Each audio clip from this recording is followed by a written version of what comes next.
지난주에도 똑같은 본문으로 여러분과 말씀을 나눴습니다. 진정한 믿음의 삶이란 첫 번째 말씀을 나눴고요.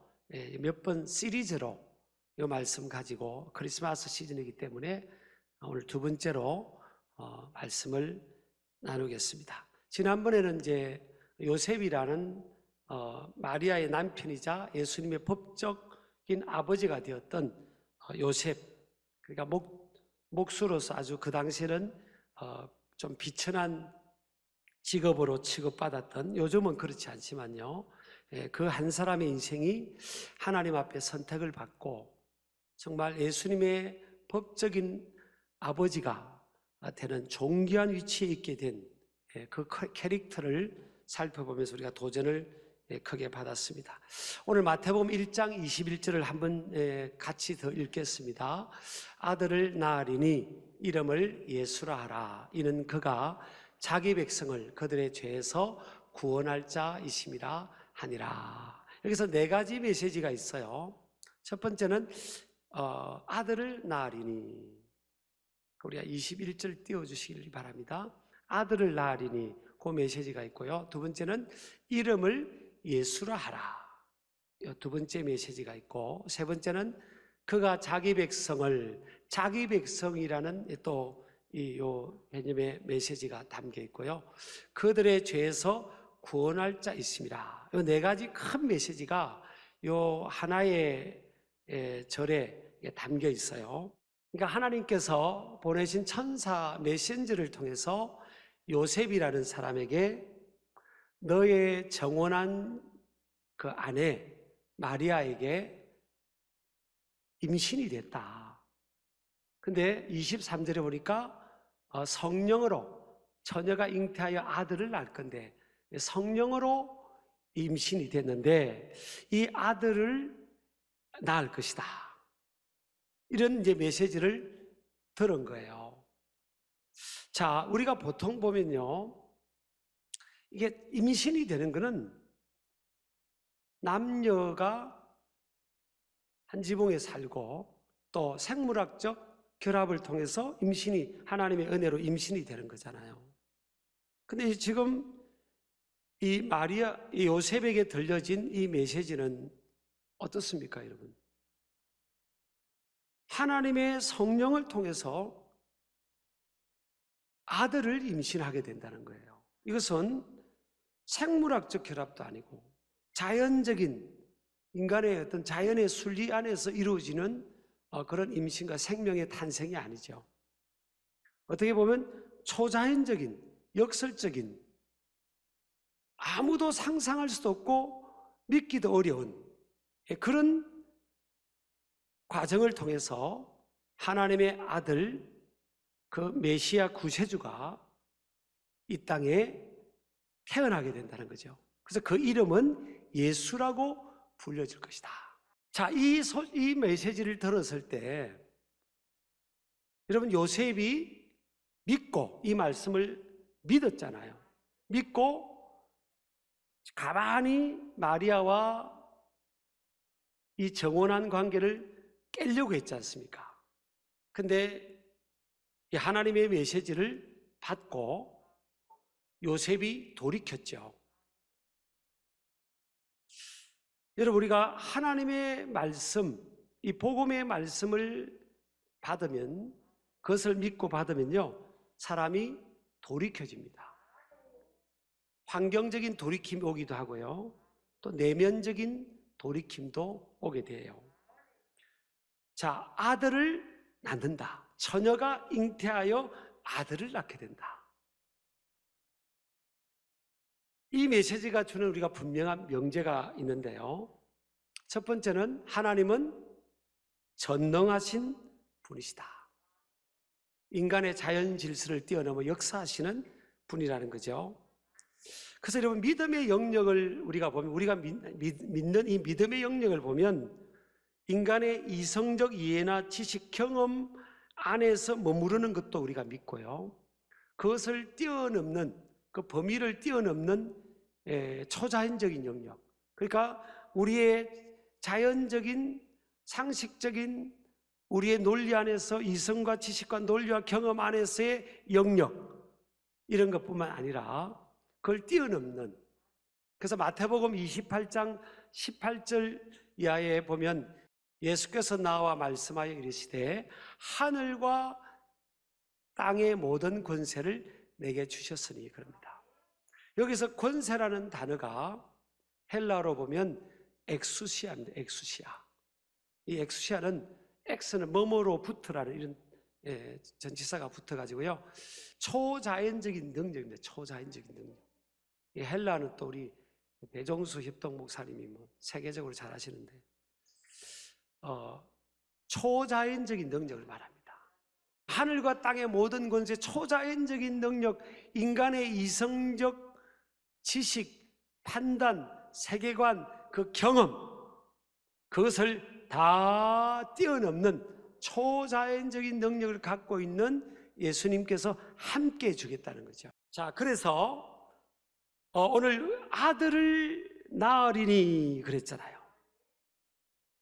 그러면 지금 하나님께서 요셉에게, 나중에 예수님의 육신의 법적인 아버지가 된 이 요셉에게 네가 정혼한 그 아내 마리아는 지금 아들을 낳을 거다. 그리고 동정녀의 몸으로 지금 임신이 되는 거다. 이게 이제 초자연적인 능력으로 이루어진 거죠. 근데 그 생명이, 새 생명이 아들일 거라는 거예요. 그러니까 이 일은 미래 영역 아닙니까? 아직 일어나지 않은 미래 영역이에요. 근데 하나님은 아들이라는 겁니다.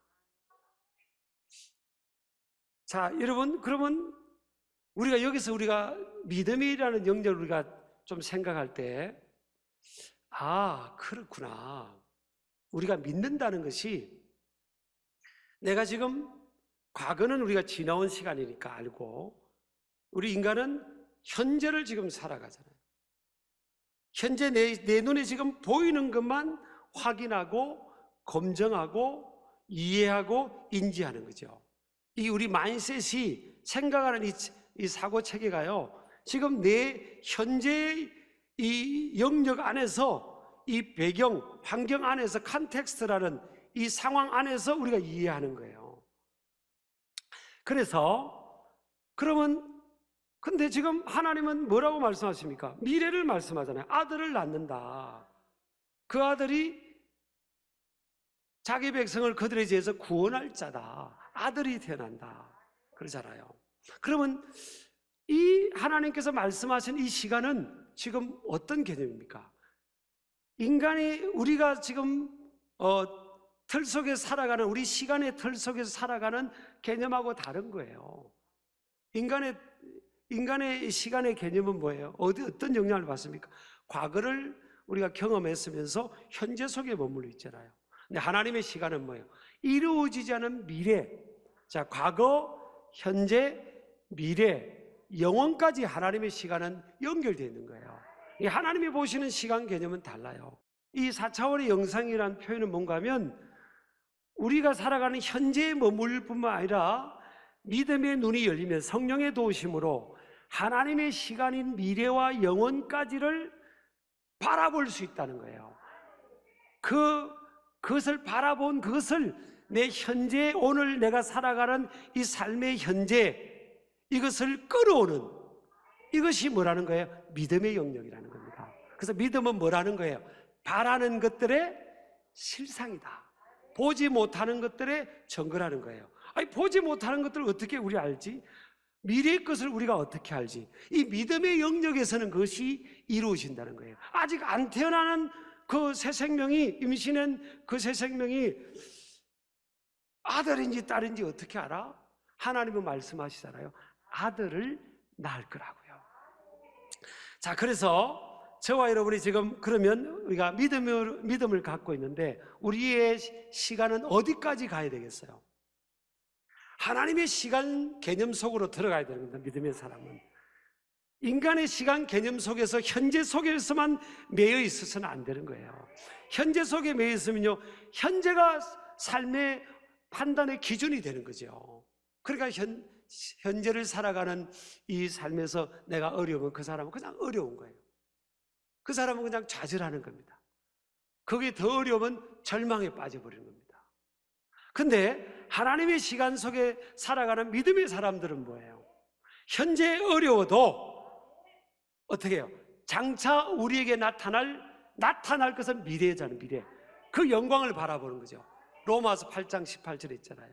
현재의 고난은 장차 우리에게 나타날 영광과 좋기 비교할 수 없다. 그래서 현재를 살아가는 삶 속에서 원치 않는 고난, 그것이 내 삶의 미래, 영원에까지 연결이 되어서 하나님의 시간 속에 볼 때는 그것이 유익이라는 거예요. 시편 119편의 시편 기자가 71절에 말했잖아요. 고난 당한 것이 내게 유익이라. 이로 말미암아 내가 주의 율례들을 배우게 되었나이다. 아니, 고난이 무슨 유익이야? 고난이 무슨 유익이지? 고난은 고난이고 고난은 어려운데, 저 사람은요, 시편 기자가 저것을 노래했다는 것은 뭐예요? 저는 믿음의 사람인 겁니다. 하나님의 시간 속에 살아가는 사람이에요. 고난은 지금 어려운데 고난이 무슨 유익이야? 고난은 그냥 어렵고 힘들고 나를 힘들게 하고 나를 좌절시키고 내 인생에 유익하지 않는 것이지, 이렇게 생각할 수 있는데, 저 사람은 뭐예요? 하나님의 시간 속에 살아가기 때문에 미래를 보고 영원까지 보는 거예요. 여러분요, 고난을 통해서 우리가 영원까지 본다는 것은 뭐예요? 우리 믿음이 영원히 정화돼서 하나님 앞에 섰을 때 순전한 영혼으로 우리가 주님 만날 수 있고요. 또 미래, 하나님은 쓰시기 위해서 어떤 인생들은 고난을 통해서 우리를 만들어가는 거죠. 우리가 내일을 모르지만 고난을 통해 만들어가는 거예요. 근데 하나님께서 창세기에 아브라함을 보면 아브라함이 하나님께 정성으로 번제 제사를 드렸잖아요. 오늘날 말하면 예배죠, 예배. 예수 그리스도를 의지하는 온전한 예배를 정성으로 드릴 때 하나님께서 불로 응답하면서 음성을 들려주잖아요. 너의 자손들이 약 400여 년 동안 고난을 받을 거라고, 그리고 이 약속의 땅으로 돌아올 것이라고 말하지 않습니까? 자, 아브라함의 미래의 400년 뒤를요, 하나님께서 아브라함에게 믿음의 사람, 예배하는 그 영적으로 예배하는 그 아브라함에게 가르쳐 줬다니까요. 여호수아서 1장 2절 이하에 보면 누가 등장하는가 하면, 물론 여호수아서니까 여호수아가 등장하죠. 여러분, 여호수아를 한번 우리가 묵상해 보면요, 얼마나 두렵겠습니까? 지금 모세라는 대단한 걸출한 영도자가, 지도자가 이스라엘 백성들을 광야에서 40년 동안 이끌어가도 너무 모세가 힘들었습니다. 모세가요, 너무 힘들어가지고요, 나중에는 막 혈기를 부렸잖아요. 지팡이로 반석을 명하라고 했는데 모세가 하도 막 뚜껑이 열리니까 지팡이를 막 치면서 막 화를 내버렸잖아요. 그래서 모세는 이 땅에서의 가나안 땅은 못 들어갔죠. 그러나 모세는 그 영혼은 하나님 나라 갔죠. 왜? 변화산항에서 예수님과 모세와 엘리야가 마가복음 9장에 대화하는 장면이 나오잖아요. 그러니까 여러분, 살아가면서 하나님은 이만큼 이 땅에서 복을 주고 싶은데, 복이라는 게 꼭 물질, 눈에 보이는 그것만 생각하지 마시기 바랍니다. 하여튼 종합 세트로 이만큼 복을 주고 싶은데 자꾸 혈기 부리면요, 이게 줄어듭니다. 여러분, 가정의 행복이 복이잖아요. 하나의 복이지 않습니까? 안 경험해 보셔서 잘 모르세요. 가정의 행복이 얼마나 소중한 복입니까? 근데 가정의 행복이라는 이만한 파일을 우리가 생각하면 자꾸 누군가가 혈기 부르면 이게 줄어드는 거예요. 이게 자꾸 줄어드는 거예요. 하나의 제가 예를 드는 거예요. 여러분, 사회생활 하면서 자꾸 여러분 혈기 부려보세요. 좋아하는 사람 별로 없어요. 그럼 사회에서 자꾸 뒤처지고 소외되고 고립되는 거예요. 그러니까 그런가 보다 하고 이제 긍정적으로 살아가는 거죠. 그렇게 대단한 모세가요, 이스라엘 백성들을 이끄는데도 40년 동안 힘들었습니다.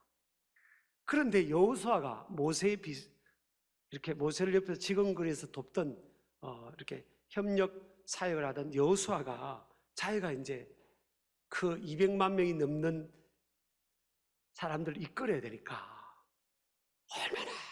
얼마나 힘들겠습니까, 마음이. 하나님께 기도를 안 했겠습니까? 그랬을 때 하나님께서 뭐라고 응답했어요?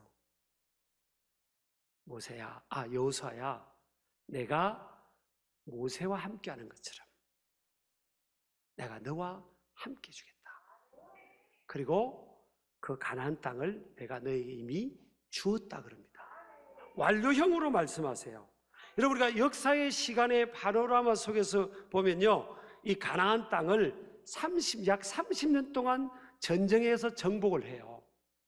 그 30년 뒤에 가나안 땅이 다 주어진 것이 30년 뒤에 일어날 일인데 하나님은 뭐라고 표현합니까? 저기 보세요. 여호수아서 1장 3절 보세요.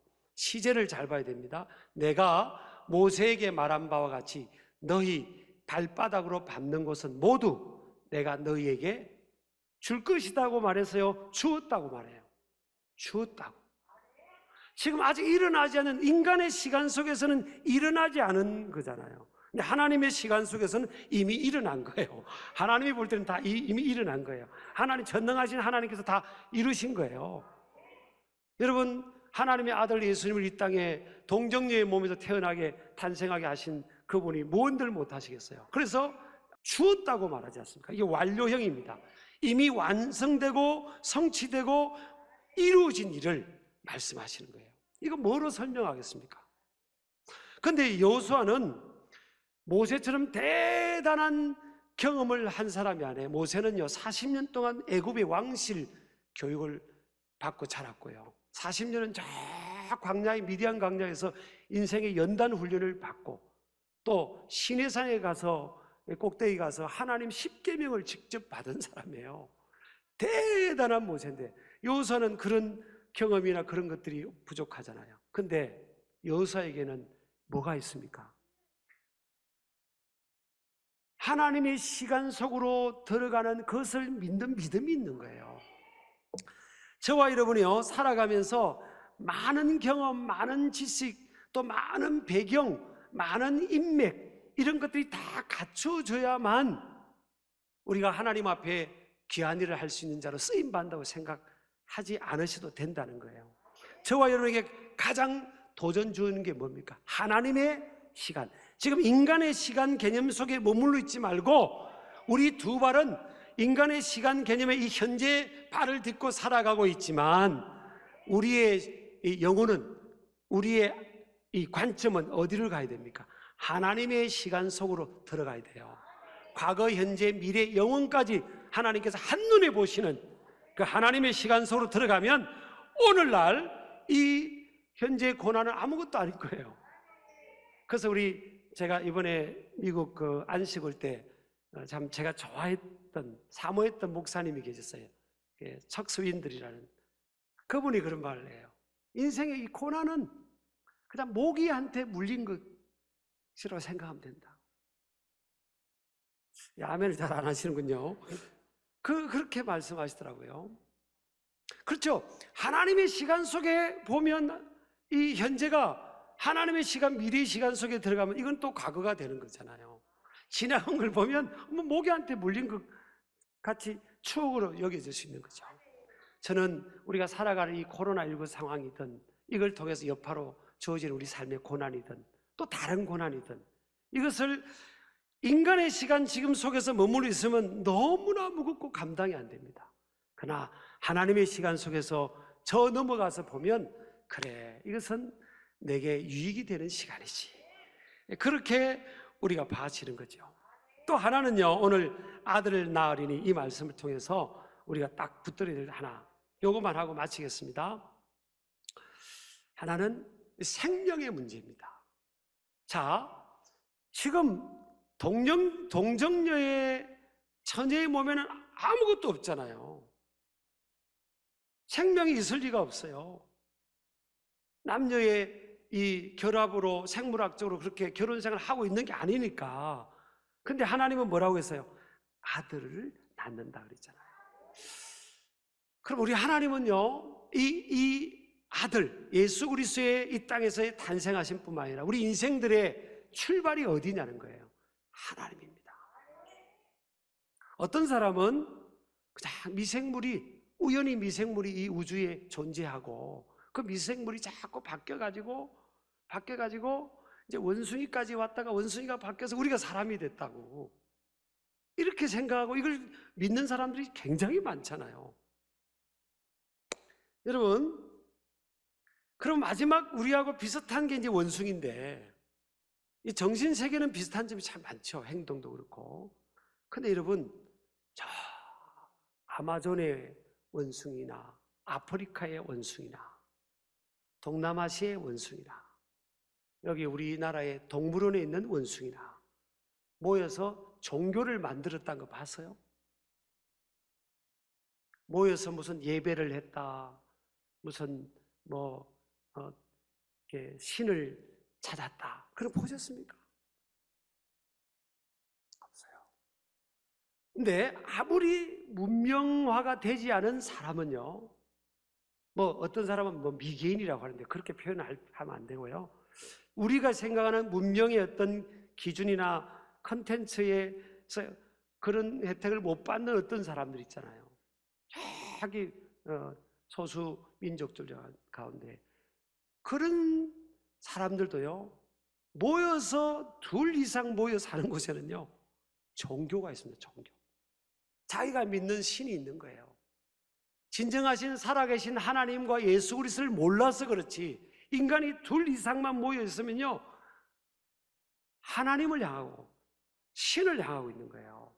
그러니까 이 동물은 동물이고 인간은요 존재의 출발이 하나님이시라는 거예요. 하나님께서 하나님의 형상으로 우리를 만드셨다는 거예요. 아들을 낳으리니 그 아들이 존재하잖아요. 그 저와 여러분의 출발은 어디서 설명이 되겠어요? 하나님입니다. 창조주로부터 저와 여러분이 시작된 거예요. 아들을 낳았으니, 이 말씀요 여러분 꼭 붙드시고요. 그래, 나는 하나님의 시간 속으로 들어간다. 이제부터는 인간의 시간 속에, 이 자연적인 이 시간 속에 머물러 있지 않고 나는 믿음으로 어떻게 하나님의 시간 속으로 들어가면서 지금 삶의 현재의 어려움을 어려움으로 보지 않고 현재의 이 무게를 내 무게로 보지 않고 장차 하나님 허락하실 영광을 바라보면서 이 어려움들을 유익으로 생각하는 긍정적인 마인드를 갖는 거예요. 거기서 출발한 겁니다. 하나님의 시간 속에서 들어가면요 모든 게 긍정적이 됩니다. 긍정성이 거기서 주어지는 거예요. 감사가 거기서 나오는 겁니다. 기쁨이 거기서 나오는 거예요. 환경이 안 바뀌어도 마찬가지입니다. 또 뭐예요? 그래, 나는 내 존재의 출발은 하나님이다. 그래서 나는 하나님의 자녀고 왕같은 제사장이고 거룩한 나라 백성이고 나는 하나님의 존귀한 자다. 하나님께서 나를 뭐예요? 나를 무엇과 바꾸신 거죠? 하나님의 아들의 생명과 바꾼 존재 아닙니까? 우리가 이제 구원받아 주님이 부르시면 천국에 갈 겁니다. 저는 천국을 믿는 목사입니다. 저는 천국 가고 싶어요. 그런데 어떤 분이 그럽니다. 목사님, 저도 천국 빨리 가고 싶다고 그래요. 근데 내가 정색을 하고, 주의 일 많이 하셨어요? 주의 일 많이 하셨냐고. 많은 영혼 구원하고 주의 일 많이 하셨어요? 천국 빨리 가겠다고 그런 말 하지 마시고, 저분이 사명 끝나면 부르실 테니까 딱 눈 뜨면 그때부터 주의 일을 하셔야 된다. 네, 그렇게 정색을 하고 했지만, 자, 우리가요 내 출발이 하나님께로부터라면 저 사람의 출발도 하나님께구나. 그때부터 사람을 소중히 여기는 겁니다. 아이 하나 더, 저 애가 바울이 될 수도 있고 베드로가 될 수 있고, 어떤 사람을 만나면 지금은 막 실패합니다. 막 실패고 고통받고 막 별로 막 인생이 막 손가락질 받는 상황일 수 있어요. 근데 하나님은 그를 회복시키셔서, 우리 아멘 하시기 바랍니다. 하나님은 인생을요 절대 포기하지 않습니다. 회복시킵니다. 여러분, 하나님께서 포기한 인생은 한 명도 없어요. 하나님이 포기하지 않았는데 우리가 어떻게 어떤 인생을 포기합니까? 내가 그를 안 품으면 그 영혼은 영혼이 유기된 인생이 될 수도 있는데, 그래서 이 생명의 출발, 그는 이 하나님이라는 이 생각, 이 시간 개념, 이걸 붙들고요 승리하시길 주의 이름으로 축복합니다.